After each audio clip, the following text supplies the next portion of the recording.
Les doy la bienvenida a este tiempo de estudio bíblico en el Evangelio de Juan.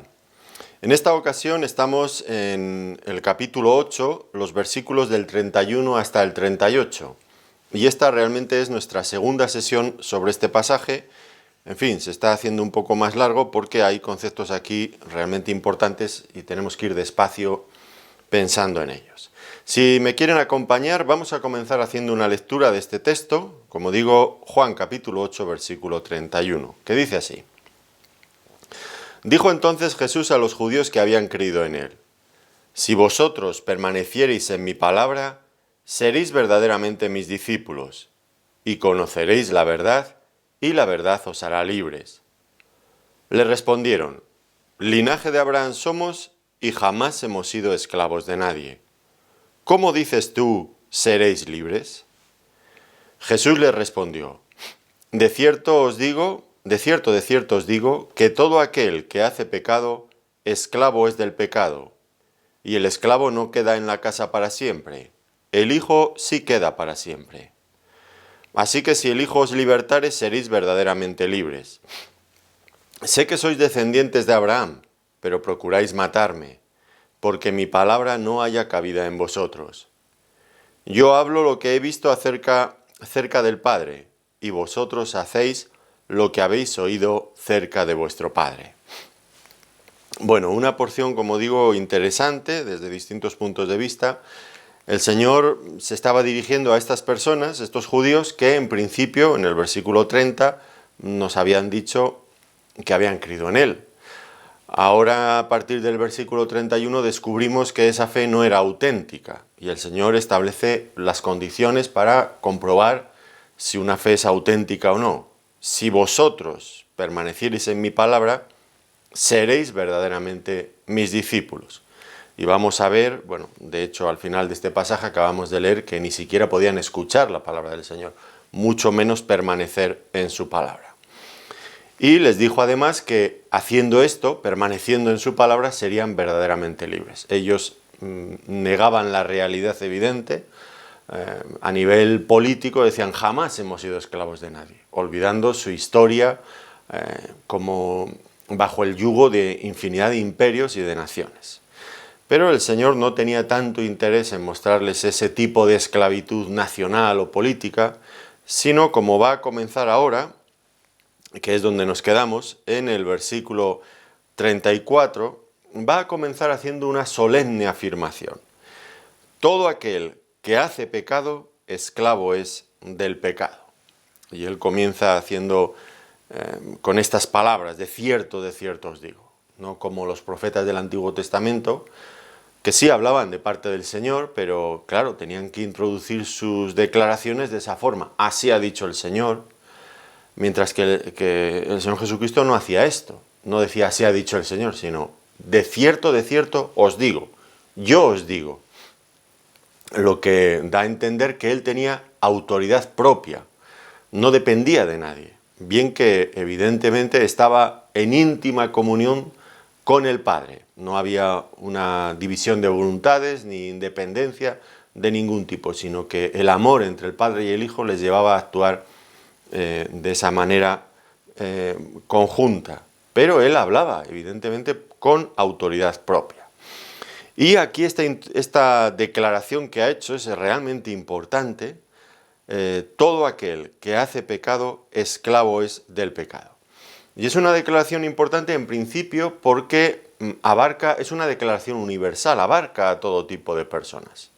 Ya no exclusivamente a judíos, los que él tenía allí delante, sino también a gentiles, a todo el mundo, todo aquel, comienza diciendo, todo aquel, sin distinción, todo aquel que hace pecado, esclavo es del pecado, es esclavo del pecado. Fíjense en Romanos capítulo 6, versículo 16, Pablo está también incidiendo en estos capítulos en el mismo tema.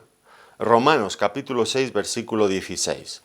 ¿No sabéis que si os sometéis a alguien como esclavos para obedecerle, sois esclavos de aquel a quien obedecéis? Sea del pecado para muerte o sea de la obediencia para justicia. ¿Quién es un esclavo? Pues aquel, según este pasaje, aquel que se somete a alguien para obedecerle, al punto de que ya no puede liberarse. Y según plantea Pablo, hay dos opciones. O sois esclavos del pecado, con el resultado final de la muerte, o sois esclavos para obedecer a la justicia. A la justicia se refiere al plan, al proyecto divino que Dios tiene para el hombre. Y es muy importante aquí no solamente subrayar lo que es un esclavo, según vemos aquí en Romanos 6, 16, sino también un hecho que a veces los creyentes perdemos de vista. ¿A qué me refiero? Bueno, algunos creyentes piensan, el Señor me ha liberado, ha roto mis cadenas y soy libre. Bueno, desde luego que sí, yo digo un amén lo más sonoro posible. Claro que sí, no hay ninguna duda. Pero ¿para qué soy libre? Y es ahí donde viene el problema, porque muchos creyentes piensan que son libres para hacer lo que quieran. Ya estamos libres. Y no les hables de obedecer a la ley ni cumplir la palabra de Dios, porque son libres. Y si les dices algo de esto, van a pensar que tú eres un hermano muy legalista y muy, en fin, obsesionado con algunas cosas. Pero este es un error importante, porque el Señor nos libra de algo, que es el pecado, y lo vamos a ir viendo a lo largo de esta sesión, pero no es que ya estamos libres para hacer lo que queramos, sino que cambiamos de amo, de Señor. Es una cosa muy diferente. ¿Qué diríamos en España? Como vaca sin cencerro, haciendo por ahí lo que uno quiere. No. Ya no somos libres de ese amo terrible y tiránico que era el pecado, con todo lo que viene asociado a él, el diablo, la muerte, porque hemos cambiado de amo, de Señor, y ahora somos siervos del Señor para hacer lo que Él manda. Hemos salido de una tiranía terrible y cruel, mala, malvada, y hemos pasado a un reino glorioso, el reino del Señor Jesucristo, donde disfrutamos, como decíamos en nuestra sesión anterior, disfrutamos de libertad, de la auténtica libertad, que consiste en desear hacer lo que a Dios le agrada y tener además el poder para cumplirlo. Esta es la verdadera libertad a la que somos llamados, cuando Dios nos libera de la esclavitud del pecado. Ahora, el Señor Jesucristo tuvo que enfocar la mente de estos hombres, de estos judíos que le escuchaban, porque ellos, como ya han visto, ellos solamente estaban pensando en libertad política. Claro, es verdad que eso era lo que les apremiaba, porque allí estaban los romanos que habían invadido su país y se estaban quedando con lo mejor de sus recursos y les habían privado de libertad para gobernarse a sí mismos. Pero el Señor da un giro y les lleva a otra esclavitud que era mucho peor, y es la esclavitud al pecado. Y aunque ellos no eran conscientes de este hecho, el Señor lo presenta aquí como la peor de todas las esclavitudes. Mucho peor que estar bajo el yugo de otro imperio, es peor todavía, es un amo más tirano todavía el pecado en nosotros mismos. No hay cadenas de hierro peores y más duras que las del pecado. Una servidumbre devastadora, peor que la de cualquier régimen político, por muy malo que sea. Y sé que estoy diciendo cosas grandes, porque hay regímenes políticos que son realmente atroces, pero peor todavía es la esclavitud al pecado. ¿Por qué? Porque el pecado, como dice, pues nos lleva finalmente a la muerte y a la condenación eterna. Y eso es más grave que cualquier otra cosa que podamos experimentar en esta vida presente. No obstante, como el Señor observó inmediatamente, y nosotros lo podemos ver también, pues aquellos judíos a los que se dirigía no estaban dispuestos a reconocer que fueran esclavos ni políticamente, eso ya hemos visto que cerraban los ojos a esa realidad, pero tampoco eran capaces de admitir que el pecado los había vencido y que no se podían liberar, que eran esclavos del pecado. Como dice Tito en el capítulo 3, versículo 3, Pablo cuando escribe a Tito, que eran esclavos de concupiscencias y deleites diversos. Eran esclavos, estaban bajo la obediencia, bajo la sujeción a ese amo, al pecado. Y aunque ellos no lo quisieran reconocer, cada nuevo pecado, pues era causa de otros. No sé si esto lo han observado ustedes, yo me acuerdo antes de ser creyente, yo era la persona más mentirosa que podían ustedes haberse encontrado. ¿Por qué? Porque empecé a hacer cosas malas y empecé a mentir para encubrir las cosas malas que yo hacía. Pero la mentira Como dicen aquí, tiene las patas muy cortas y rápidamente te pillan. Así que para cubrir una mentira tenía que decir 5 mentiras más o 3 mentiras más. Y luego para esconder esas 3 mentiras nuevas, pues tenía que decir otro montón de mentiras más. Al final, mi vida entera era una absoluta mentira. Y hay muchas personas así en este mundo, desgraciadamente, que viven bajo la esclavitud del pecado, porque el pecado tiene este efecto, se multiplica. Cada nuevo pecado nos esclaviza más, nos obliga a ser más pecadores. Y eso lo único que hace es oprimirnos cada vez más. Es como esa soga, ese nudo corredizo que cada vez que intentas huir de él aún se aprieta más sobre ti. Y así es el pecado. Ellos no reconocían este hecho, aunque el pecado les oprimía y les esclavizaba, pero no lo reconocían. Igual que muchos en nuestro tiempo, que la gente en nuestro tiempo. Si es que la naturaleza humana no ha cambiado. Puede haber cambiado la tecnología, pueden haber cambiado la forma en la que vestimos, la forma en la que construimos nuestros edificios, pero lo que es la naturaleza humana es exactamente la misma hoy que hace 2000 y hace 4000 años. No ha cambiado en absoluto. Ya sé que vamos de modernos por la vida, pero en esto no hay nada de modernidad. Esto es exactamente el mismo patrón hoy y hace miles de años. No hemos cambiado. Y va a observar usted que muchas personas, pues cuando les planteas este asunto, como el Señor lo planteó aquí, pues se ríen. Bueno, unos lo menosprecian y lo niegan, otros se ríen. Y se ríen, yo no soy esclavo de nada. Sí, reconocen que hacen cosas que a veces no están muy bien, pero dicen, yo lo puedo dejar cuando quiera y puedo cambiar cuando a mí me dé la gana. ¿Cuántas veces he visto a personas? No es un ejemplo muy bueno, pero bueno, por citar algo, ¿no? Personas que fuman, que tienen el vicio de fumar. Sí, ya sé que me perjudica mucho. Yo he visto las fotos en las cajetillas de tabaco y sí, ya veo lo malo que es, pero a mí me gusta. Y como decía un familiar mío, de algo hay que morir. Claro, cuando ya por fin le hicieron una traqueotomía y le quitaron las cuerdas vocales y lo metieron en el hospital no sé cuántos meses, sí, de algo hay que morir, pero de esto no, por favor. Y cúrenme ustedes y etcétera, etcétera. Bueno. Pero cuando yo hablaba con él hace ya muchos años de esto, pues se envalentonaba y decía, yo hago lo que quiero y lo dejo cuando quiera. Lo dejó cuando ya no había otro remedio. Gracias a Dios está vivo todavía. Pero se envalentonan y dicen, yo lo dejo cuando quiera. Mentira, mentira. Bueno, el tabaco hay gente que lo puede dejar, pero el pecado, otros pecados son mucho peores, mucho peores. Y es que el pecado tiene este efecto como un narcótico, como una droga. Crea dependencia, crea dependencia. Es una fuerza muy extraña, pero muy poderosa, que se apodera de la voluntad humana y que no nos deja libres. Sí, lo más notorio pues son cosas, bueno, el tabaco es quizás una droga menor, pero no deja de serlo, ¿no? Crea adicción. Pero la embriaguez, la persona que necesita estar bebiendo constantemente, pues es un alcohólico que no se puede liberar, o el que consume otras drogas, cocaína o otras muchas drogas de estas modernas que hay de diseño. No sé, yo no entiendo de todo eso, pero esas personas no se desenganchan fácilmente. Todo lo contrario, empiezan siendo alcohólicos de fin de semana y al final son alcohólicos de semana entera, perdidos por completo. Pero no creamos que cuando hablamos cuando el Señor explicaba esto de esclavos del pecado, se estaba refiriendo exclusivamente a las drogas. Si es que abarca todo, la ambición, las personas que son ambiciosas, las personas que son envidiosas, que este es un germen que llevamos todos dentro, no hablo de las personas que son como si yo no fuera, si es que todos estamos hechos de la misma pasta, que somos iguales. La ambición, la envidia, uno dice, piensas, por ejemplo, en las personas, esos que figuran en las listas de los hombres más ricos del mundo. Dicen, bueno, con todos los millones que tienen, estos pueden vivir otras 2000 o 5000 vidas más sin preocuparse de nada, viviendo a todo tren.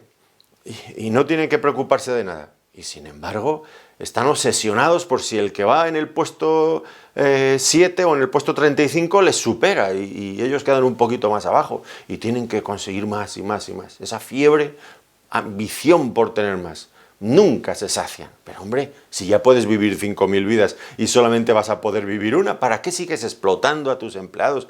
¿Para qué sigues generando? si lo único que quieres es estar en la posición, absurdo, pero es el pecado que esclaviza a las personas, la avaricia o otro tipo de vicios, vicios de carácter sexual. Hay personas que están obsesionadas con el sexo, especialmente en una sociedad como la nuestra que está hipersexualizada, que todo tiene que ver con eso. O las personas orgullosas, o la rebeldía de los hijos, que constantemente están enfrentándose con los padres. Cualquier cosa de este tipo o de otros pecados son igualmente dañinos y tienen esa capacidad de aprisionarnos, de asfixiarnos, de que no nos podemos liberar. El envidioso no es capaz de dejar de ser envidioso, tiene envidia de otro. Y hay personas que se mueven en la vida simplemente por eso, por la envidia que tienen hacia otro y quieren siempre estar sobresaliendo y demostrar que son mejores, hasta un punto ya enfermizo. Yo he conocido de todo esto. Y eso está en cada uno de nosotros. Esto u otros pecados, porque es verdad que cada uno, pues, tenemos cierta tendencia hacia ciertos pecados. Pero si no es el del orgullo, pues será el de la mentira, o será el de la envidia, o será el del sexo, o será lo que sea, o el de la embriaguez. Pero es que todos estamos bajo esto, bajo este yugo, a no ser de que Cristo nos haya liberado. Pero esta es la cuestión, como el Señor Jesucristo viene a dar a entender aquí claramente, y es que no hay libertad a todo esto si no es en Cristo. Al margen de Cristo no hay libertad. Y esto, pues, las personas se ríen. Pero claro, para aceptar esa libertad, el primer requisito imprescindible es reconocer que somos esclavos del pecado. Y que tenemos una naturaleza caída que nos arrastra sin que nosotros queramos a lo que es malo, porque somos malos. Y esto, reconocer este hecho es el escollo, el paso más difícil a dar cuando a una persona le predicamos el Evangelio. Reconocer que son pecadores hasta ese punto. Claro, decir, no, yo tengo algunos defectos, lo suavizamos ya inmediatamente, adornamos el lenguaje, lo maquillamos. Yo tengo algunos defectos y quizás a veces tengo un mal carácter que tendría que cambiar, que moderar un poco. Pero hombre, de ahí a que yo sea una persona esclavizada por el pecado, oiga, no me va a comparar usted con esa persona que conozco ahí de mi ciudad, que está todo el día ebrio y tirado por las calles pidiendo monedas. Yo no soy así. Bueno, no es así, pero igual tiene usted otros... El pecado siempre tiene ese poder de atraparnos y de hacernos sucumbir. Y cuanto más pecamos, peor la situación, claro.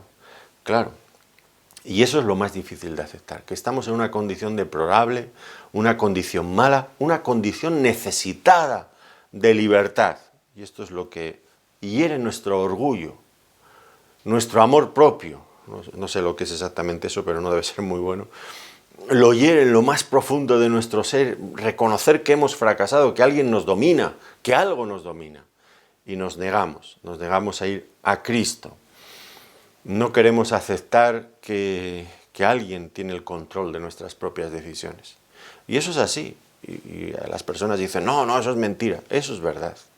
Y usted se da cuenta muchas veces en usted mismo o en otros alrededor. A veces es más fácil, desgraciadamente, verlo en otros que en nosotros mismos, pero debería de enseñarnos también a nosotros, ¿no?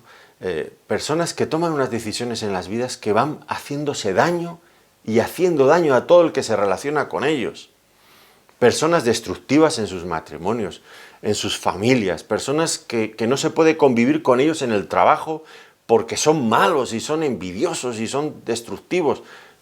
Y hay de todo esto. Y no hace falta que sean personas tiradas por el suelo ebrios todo el santo día. No hace falta. Son personas... Y reconocer esto no lo queremos. Pero hay que pensar seriamente en este asunto. La palabra de Dios está llena de realismo. Lo que usted encuentra aquí es un diagnóstico preciso que no se va a encontrar usted en ningún otro libro, ni de psicología, ni de... No. Aquí en la Biblia está la radiografía exacta de lo que es el ser humano. Y cuando usted contrasta lo que leemos aquí con lo que vemos afuera en el mundo, pues uno dice, es verdad, esto es verdad. El Señor Jesucristo continúa y dice, el esclavo no queda en la casa para siempre, el hijo sí queda para siempre. Bueno, ya el Señor, acabamos de ver, ha tratado a sus oyentes como esclavos del pecado. Y ahora les va a explicar cuál es el fin de esa esclavitud. Y dice que en esa condición en la que están de esclavos, pues el esclavo no queda para siempre en la casa, el hijo sí.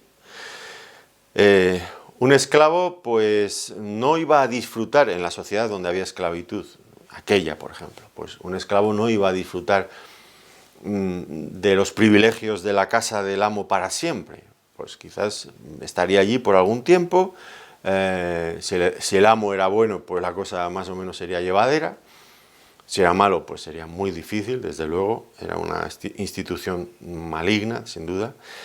Pero el esclavo, ahora no es nuestro tema hablar de la esclavitud en el mundo antiguo, pero la idea que presenta aquí el Señor es que un esclavo, pues en cualquier momento podría ser vendido a otro esclavo, o en fin, o despedido, o por otras cosas peores. Es decir, la relación entre el esclavo y el amo era temporal, no así la relación entre el hijo, que era el heredero, que quedaría en la casa para siempre y que tenía una relación estable y permanente con el padre de la familia.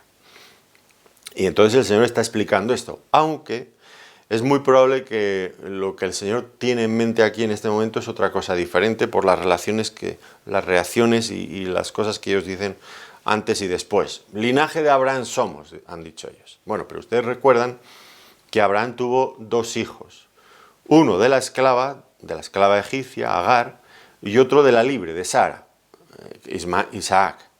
Y entonces, ¿qué pasó? Bueno, pues esto lo veríamos en Gálatas en el capítulo 4, versículo 30. Allí lo que Pablo explica es que el hijo de la esclava no permaneció en la casa. Llegó un momento, cuando ya había nacido el hijo de la libre, de Sara, de Isaac, que fue expulsado, no quedó en la casa. Fíjense lo que dice Gálatas 4:30. Mas, ¿qué dice la Escritura? Echa fuera a la esclava y a su hijo, porque no heredará el hijo de la esclava con el hijo de la libre. Claro, los judíos, estos que escuchaban al Señor, pues ellos se creían hijos de Abraham por la línea de la libre, de Sara. Pero lo que el Señor les viene a decir ahora es que ellos no eran hijos de la libre, eran hijos de la esclava. ¿Por qué? Porque la esclavitud al pecado que ellos manifestaban en sus vidas hacía pensar, indicaba a todas luces que ellos realmente eran esclavos, hijos de la esclava, y que por lo tanto serían echados de la casa en cualquier momento. Y este anuncio es muy serio, porque ya el Señor está anticipando algo que más tarde iba a ocurrir. ¿Qué iba a ocurrir? Bueno, pues que ellos, como pueblo de Dios, como Israel, como la nación escogida, iban a perder esos privilegios, se iban a acabar para ellos. Y eso realmente ocurrió. Como nación perdieron esos privilegios, porque rechazaron al Mesías. No eran hijos de Abraham según la fe, eran hijos de Abraham según la carne, físicamente. O lo que es lo mismo, no hijos de Sara, según esta alegoría que Pablo cuenta en Gálatas. No hijos de la libre, de Sara, sino hijos de la esclava, y serían expulsados. Y el Señor les hace aquí otra declaración igualmente gloriosa, que esta, en fin, deberíamos de enmarcarla también. Así que, si el Hijo os libertare, seréis verdaderamente libres. Y aquí tenemos que considerar varios aspectos de esta libertad de la que el Señor les estaba hablando. En primer lugar, ¿cuál era el medio para conseguir la libertad? Bueno, estaba claro por las palabras del Señor, si el Hijo os libertare, seréis verdaderamente libres. Esto implica necesariamente que esa libertad no la podemos conseguir por nosotros mismos. Nosotros podemos tener muy buenos deseos, muy buenas intenciones, grandes resoluciones del corazón, pero por mucha fuerza de voluntad que tengamos, pues no nos liberamos del pecado. La libertad tiene que venir de fuera, es algo externo a nosotros, no por nosotros, sino de fuera.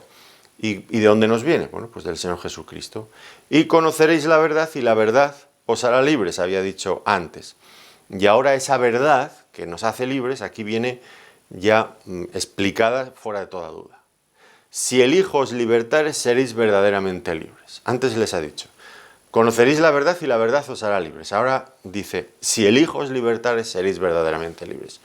Por lo tanto, tenemos que hacer una asociación. La verdad de antes se refiere al Hijo, al Señor Jesucristo, ahora. Y este es el medio por el cual llegamos a ser realmente libres. Y esto es la única opción válida que realmente transforma al hombre. Ahora, el hombre de aquel tiempo y sobre todo de nuestro tiempo, pues se niega a creer que esto sea una solución.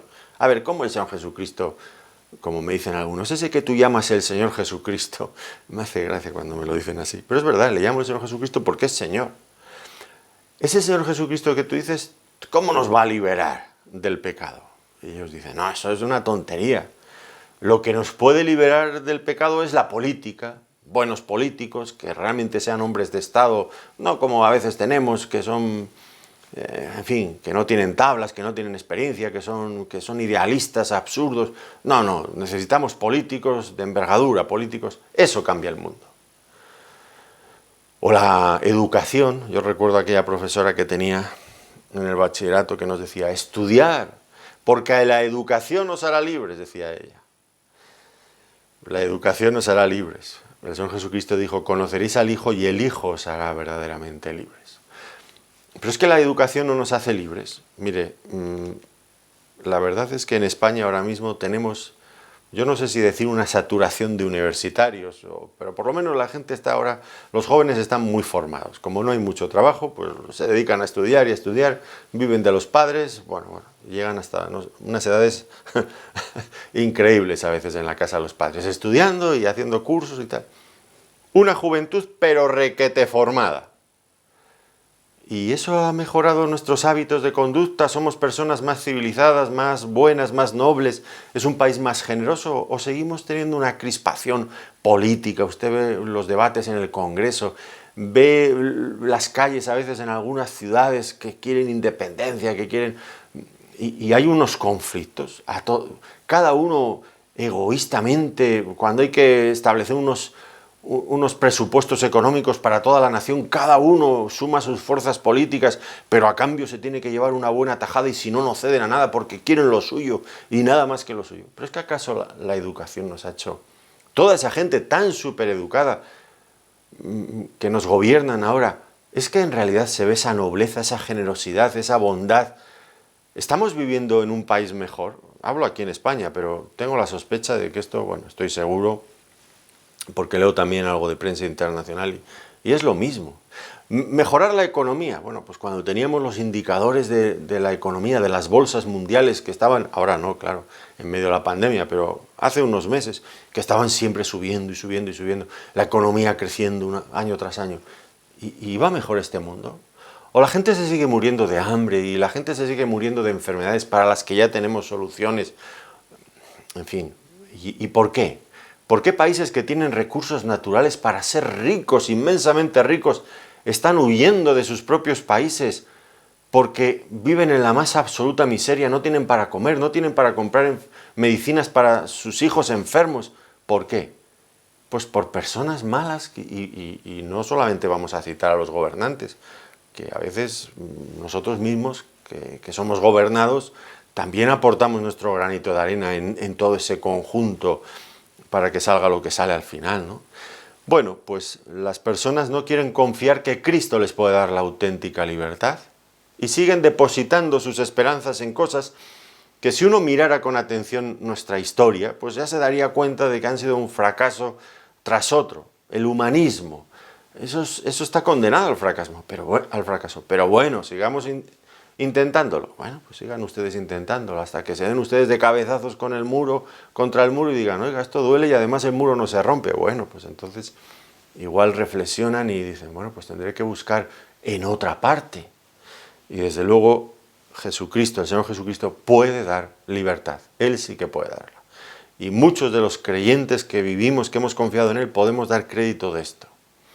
Es verdad que todavía somos pecadores, pero eso no es lo mismo que ser alguien que practica el pecado y que está bajo el yugo del pecado. No es lo mismo. Es verdad, yo como creyente, por ejemplo, pues hay veces que no hago las cosas bien. pero ni punto de comparación con lo que era mi vida antes de ser creyente, eso se lo puedo asegurar, porque Dios me cambió, porque realmente Él cumplió lo que dice aquí. ¿Y cuántos creyentes le podría yo citar o podrían dar su propio testimonio diciendo, es verdad, Cristo me liberó de vicios feos y malos que yo tenía en mi vida, y claro que es verdad que Cristo puede liberarme? Lo que no hizo la educación, y tenía muy buena educación, pero eso no me liberó. No, es Jesucristo quien lo ha hecho. ¿Y cuál es la naturaleza de esta libertad? Bueno, ya hemos dicho, ¿no? Los judíos pensaban en libertad nacional, independencia nacional, que esto hay muchas personas en esta causa, ¿no? La independencia nacional. Y en una sociedad cada vez más individualista, pues los países tienden a fraccionarse, porque cada uno quiere ser el solo y con los suyos y aparte, ¿no? Y ven a los otros, a los que no quieren esa independencia, pues como esclavizadores, como personas que no te dejan vivir. Bueno, yo no voy a entrar en ese debate. No voy a entrar en ese debate porque la libertad política, yo no voy a decir que no sea importante, lo es, y hay regímenes en este mundo muy malos, muy sangrientos, muy crueles, déspotas, terribles, tiránicos. Desde luego que sí, que no respetan ningún tipo de principio elemental de lo que es la dignidad humana. Yo no digo que no sea importante la libertad política, claro que lo es, pero es mucho peor estar bajo el yugo del pecado, por mucho que no se acepte, pero lo es, porque lo que antes decía, por las consecuencias finales que eso tiene, la condenación eterna. La verdadera libertad, por lo tanto, que necesitamos es esa libertad espiritual. Una libertad mucho más amplia de lo que ellos imaginaban cuando hablaban de libertad espiritual, porque un judío, si usted tratara con él ese tema, le diría que libertad, bueno, ellos eran libres porque no eran como los gentiles idólatras y paganos. La libertad era estar libre de los ídolos y del paganismo. Pero la libertad que Cristo quiere traernos, que nos ha traído de hecho, va mucho más allá que libertad política o que libertad de estar adorando ídolos. Incluye el perdón de todos nuestros pecados, incluye la justificación, incluye la liberación del sentido de culpabilidad, que eso es algo que también apresa, atenaza con fuerza a muchas personas. El sentido de culpabilidad, nunca tener una conciencia limpia y tranquila.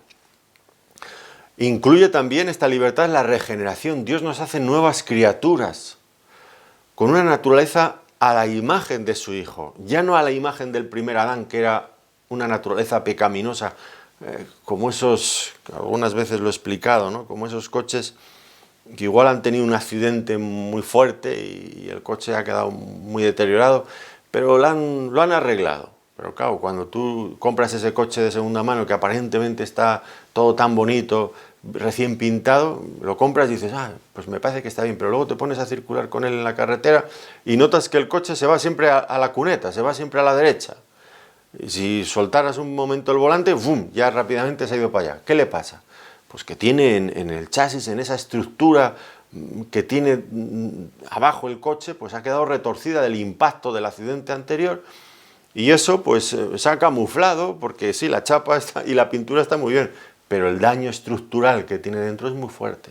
Y el coche en carretera, como está torcido su chasis, pues tiende a irse a la derecha. Y el ser humano ha quedado dañado, de tal manera que tenemos esa tendencia a salirnos siempre del camino que Dios nos marca, de su palabra. Y el Señor viene a regenerarnos, viene a darnos una nueva naturaleza, no simplemente una capa de pintura y barniz, sino algo en lo profundo de nuestro ser, en nuestro interior, algo nuevo, algo vivo y diferente. Eso es la ventaja. La tercera cosa es la forma en la que Cristo consigue esta libertad. Y aquí tenemos un término que es muy importante, no es el que se utiliza aquí, pero sí en muchas otras partes de la Biblia, que tiene que ver con el término redimir. Redimir era el precio necesario que había que pagar para que un esclavo quedara libre. No que quedara libre como antes he dicho, que esto es la terminología que a veces usamos. que quedara libre de ese amo, porque pasaba a ser de otro amo. Cristo ha pagado un precio para liberarnos del pecado a fin de que seamos suyos. La ventaja es enorme, porque Cristo no es como el diablo o como nuestro propio pecado. ¿Y cuál es el precio que el Señor ha pagado por nosotros? Bueno, pues Él ha pagado, nos ha liberado, nos ha redimido con su propia sangre. Todo el Antiguo Testamento establecía un orden, el orden levítico, un orden de sacrificios, que era muy ilustrativo, era simbólico, pero muy, muy ilustrativo. La primera cosa, lo más evidente, era cómo se percibía la gravedad del pecado. Ustedes se lo imaginan, ¿no? Un hombre cuando pecaba tenía que llevar un cordero, un becerro, depende, unos palominos, para ser ofrecidos allí en el altar del holocausto, del sacrificio. Y yo me imagino un hombre que había criado ahí unos corderos, un cordero con el que incluso se había encariñado, y el hombre había pecado y tenía que ir al tabernáculo de reunión y allí le recibiría el sacerdote, y allí, en la puerta del tabernáculo, el israelita que había pecado tenía que clavar su cuchillo en aquel cordero con el que se había encariñado y tenía que derramar la sangre que recibiría el sacerdote y luego sería colocado sobre el altar. Y allí había una serie de ideas muy, muy gráficas, difíciles de olvidar, que ahora a veces las olvidamos. El pecado mata, el pecado es muy malo. Y aquel hombre, cuando tenía que clavar su cuchillo en aquel animal inocente, percibía con claridad que era doloroso, que el pecado tenía unos efectos nocivos muy malos, y eso ayudaría a pensar en el pecado de otra forma y escapar, huir de él, ¿no? Pero al mismo tiempo transmitía esa otra idea de que hay que pagar para el rescate, para la liberación. Claro, todo eso son símbolos, un orden preparatorio, sombras, pero las sombras se proyectan sobre un cuerpo, y ese cuerpo, dice luego más adelante, creo que es el autor a Hebreos, ese cuerpo es Cristo. Esa sombra que se proyectaba allí, pues era la sombra que arrojaba la luz proyectada sobre la persona de Cristo. Cristo es el cumplimiento de todo eso, y Cristo es el que paga el precio del rescate. Pero ese precio es nada más y nada menos que su propia sangre, su propia vida. Y ahora miramos hacia la cruz y uno siente dolor. Ya no el dolor de aquel israelita que podía sentirse apenado por haber tenido que matar a ese cordero con el que se había encariñado, sino sentimos un dolor todavía mucho más profundo, porque quien tiene que pagar por nuestros pecados es alguien inocente, alguien santo, alguien bueno, el mismo Señor Jesucristo. Y a mí me duele que Cristo tuviera que sufrir por lo que yo he hecho mal, claro que me duele. Y cada vez que miro hacia la cruz me duele, porque yo tendría que haber estado allí, porque Él pagó lo que yo merecía, y eso me duele, que yo hiciera cosas tan malas que llevaran a Cristo a la cruz. Pero ese era el precio del rescate. Ya el Señor Jesucristo, ya Juan el Bautista había anunciado esta misma verdad de Juan el Bautista, del Señor Jesucristo. He aquí el Cordero de Dios que quita el pecado del mundo. O como Pablo decía en Efesios capítulo 1, versículo 7, en Cristo tenemos redención por su sangre, el perdón de pecados según las riquezas de su gracia. En Cristo tenemos redención por su sangre, el perdón de pecados. ¿Y cuáles son los resultados de esta libertad? Si el Hijo os libertare, seréis verdaderamente libres. Bueno, pues hemos sido liberados para no seguir viviendo en el pecado. Porque dice Gálatas 5:13, porque vosotros, hermanos, a libertad fuisteis llamados, solamente que no uséis la libertad como ocasión para la carne, es decir, como ocasión para seguir haciendo lo mismo. Y hay creyentes, me temo, o personas que se dicen ser creyentes que no manifiestan la evidencia de esta libertad. Dicen, somos libres, y cantan muy alegremente los domingos en la iglesia la libertad y cómo han caído sus cadenas, pero cuando salen de esa reunión y llegan a sus casas y viven sus vidas diarias, en las situaciones cotidianas, pues son esclavos de mil y un vicios y de mil y unas pasiones. ¿Y dónde está la libertad que cantan? No es cuestión de cantar, es cuestión de vivir de acuerdo a esta libertad. Y esa libertad es real. Yo he visto personas a lo largo de mi vida como creyente, personas que han conocido el Evangelio, que han sido libradas de las cosas peores que usted se puede imaginar. De las peores cosas. Ya no solo de vicios como la droga, como el sexo, como, en fin, cuestiones de estas que todo el mundo ve, el alcohol, pero otras muchas cuestiones, personas crueles, personas violentas dentro de sus matrimonios, personas que tenían unas familias desestructuradas por su propia necedad y mala vida, personas que han cambiado, que ahora tienen familias hermosas. He visto la salud de personas recuperarse en muchas ocasiones una vez que han dejado esos vicios que les apresaban. Tantos y tantos cambios. Claro que es verdad la libertad que Cristo ofrece. Es auténtica, no son simplemente palabras que cantamos, son palabras que vivimos. Y una vez que las vivimos, desde luego que debemos también cantarlas, por supuesto que sí. Este es el resultado final, una libertad que nos lleva a vivir en santidad y en obediencia a Dios. Eso es la libertad que Él ha conseguido para nosotros. Y por supuesto implica también cambios en nuestra posición. Si antes éramos esclavos y no íbamos a quedar en la casa para siempre, ahora somos hijos, formamos parte de la familia de Dios y quedaremos en la casa de nuestro Padre Celestial, ahora y por toda la eternidad. Y esto es algo realmente muy hermoso. El Señor continúa haciendo afirmaciones. Dice, sé que sois descendientes de Abraham, pero procuráis matarme, porque mi palabra no haya cabida en vosotros. Sé que sois descendientes de Abraham. Ellos ponían todas sus esperanzas en este hecho, que eran descendientes biológicos, vamos a decirlo así, de Abraham, según la carne. Pero el Señor va a decirles algo diferente. Claro, ellos dicen, y somos descendientes de Abraham y somos libres. Sí, bueno, pero el Señor les dice, pero eso es incoherente, hay aquí una incoherencia muy evidente. ¿Cuál?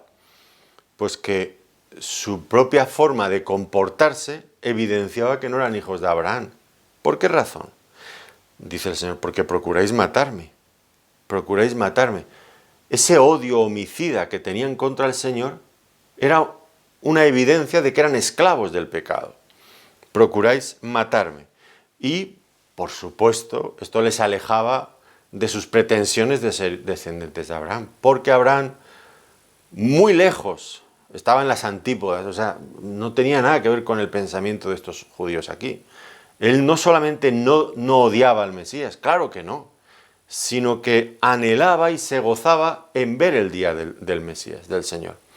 En este capítulo, en Juan 8:56, dice, Abraham vuestro padre se gozó de que había de ver mi día, y lo vio y se gozó. Ya hablaremos en qué sentido se referían estas palabras, pero Abraham se gozaba en ver el día de Cristo. Y estos otros judíos, con todo y que decían que eran hijos de él, pero estaban procurando matarle. Estaba claro que no era lo mismo. Por eso el Señor les dice que no hagan caso de su parentesco natural. Esto es algo que no hay que olvidar nunca, ¿no? Un hijo de creyente no es creyente por ser hijo de creyente, ni un hijo de pastor tampoco, no. Cada persona tiene que tomar sus propias decisiones, arrepentirse de sus propios pecados, confiar personalmente en Cristo. Y ellos, en cambio, pues cifraban toda su esperanza en eso. Somos descendientes naturales de Abraham. Y eso les creaba una falsa esperanza que finalmente les iba a causar muchos problemas. Eso ya ha quedado claro en el prólogo aquí en Juan, en el capítulo 1, en los versículos 12 y 13. Mas a todos los que le recibieron, a los que creen en su nombre, les dio potestad de ser hechos hijos de Dios, los cuales no son engendrados de sangre, ni de voluntad de carne, ni de voluntad de varón, sino de Dios. Noten bien, es por recibir por la fe a Cristo que somos hechos hijos de Dios. No somos engendrados de carne, es decir, no pertenecemos a un linaje, a una descendencia. No, ni a Abraham ni ningún otro. Es porque confiamos en Cristo, en Dios. Y en esto, bueno, pues el apóstol Pablo en Romanos tiene bastante más que decir. Por ejemplo, en Romanos 2, 28 y 29, él va a explicar quiénes eran verdaderos israelitas. Dice, pues no es judío el que lo es exteriormente, ni es la circuncisión la que se hace exteriormente en la carne, sino que es judío el que lo es en lo interior, y la circuncisión es la del corazón, en espíritu, no en letra, la alabanza del cual no viene de los hombres, sino de Dios. Y luego en Romanos 9, 6 y 9 aún abunda más en esto. No que la palabra de Dios haya fallado, porque no todos los que descienden de Israel son israelitas, ni por ser descendientes de Abraham son todos hijos, sino en Isaac te será llamada descendencia. Esto es, no los que son hijos según la carne son los hijos de Dios, sino los que son hijos según la promesa son contados como descendientes. Porque la palabra de la promesa es esta, por este tiempo vendré y Sara tendrá un hijo. Los verdaderos descendientes son descendientes por el hijo de la promesa, que no era tanto Isaac, sino Cristo finalmente, porque Isaac era un tipo también, una figura que anunciaba a Cristo. Es en Cristo que todas las naciones serían benditas, tal como se le prometió a Abraham, en tu simiente serán benditas todas las naciones. Es en Cristo. Por lo tanto, el verdadero israelita es hijo de la libre por la línea de Isaac y por la fe, por la fe. Y aquí estos judíos tenían que darse cuenta de que aunque eran descendientes físicos de Abraham, tenían que nacer de nuevo. Tendrían que aceptar la simiente prometida a Abraham, que no era otro sino aquel que tenían delante de ellos, el mismo Señor Jesucristo. Y luego hace otra afirmación más el Señor, mi palabra no haya cabida en vosotros. Ya hemos visto que al principio del pasaje, seréis verdaderamente mis discípulos si permanecéis en mi palabra. Y ahora vemos que les era imposible permanecer en su palabra. De hecho es que no había espacio, no hay cabida para la palabra de Dios en vosotros. Mi palabra no haya cabida en vosotros. ¿Por qué no había cabida? Porque su corazón estaba lleno de otras cosas. ¿De qué cosas estaban llenos? Bueno, pues como vemos aquí, estaban llenos de odio y estaban llenos de pecado, al punto de que no podían escuchar su palabra. Pero, ¿por qué no podían? ¿Por qué no había cabida en su corazón para las palabras del Señor? Bueno, no tenía que ver tanto con su incapacidad para escuchar, para entender la palabra del Señor, para entender lo que Él les estaba diciendo, el mensaje que les estaba anunciando, las consecuencias que tendría el rechazarlo. No es que no entendieran, sino que es que no querían aceptarlo, no querían hacerlo suyo. Eran como esa roca que el agua que cae encima resbala. Así era su corazón, se había endurecido a ese punto de que todo resbalaba. Sí que entendían, pero no habían querido aceptar y cada vez su corazón se iba endureciendo más y más. Finalmente les estaba pasando como a esos otros judíos, recuerdan ustedes en el capítulo 6, los versículos 60 al 65. Estos del capítulo 6 eran los judíos de Galilea, que le habían seguido también con mucho ánimo y mucha ilusión al principio, pero llegaron al mismo punto que estos otros judíos aquí en Jerusalén están llegando. ¿Qué les pasó? Recuerdan ustedes allí, dura es esta palabra, dicen ellos. ¿Quién la puede recibir? Dura es esta palabra, cuando Él les habló de su muerte, de la necesidad de morir. Ahora a estos otros les pasa lo mismo, no pueden escuchar la palabra del Señor. Y aquellos se fueron y estos pues buscaron la forma de matarle. Es tremendo todo esto, ¿no? Cuando la persona se va endureciendo, al final, mi palabra no haya cabida en vosotros. No haya cabida en vosotros. Y por último, nos dice aquí en este texto que hemos leído, yo hablo lo que he visto cerca del Padre, y vosotros hacéis lo que habéis oído cerca de vuestro Padre. Aquí se ve el enorme abismo que había entre él y ellos. Él hablaba grandes verdades que había escuchado en la eternidad junto a su Padre.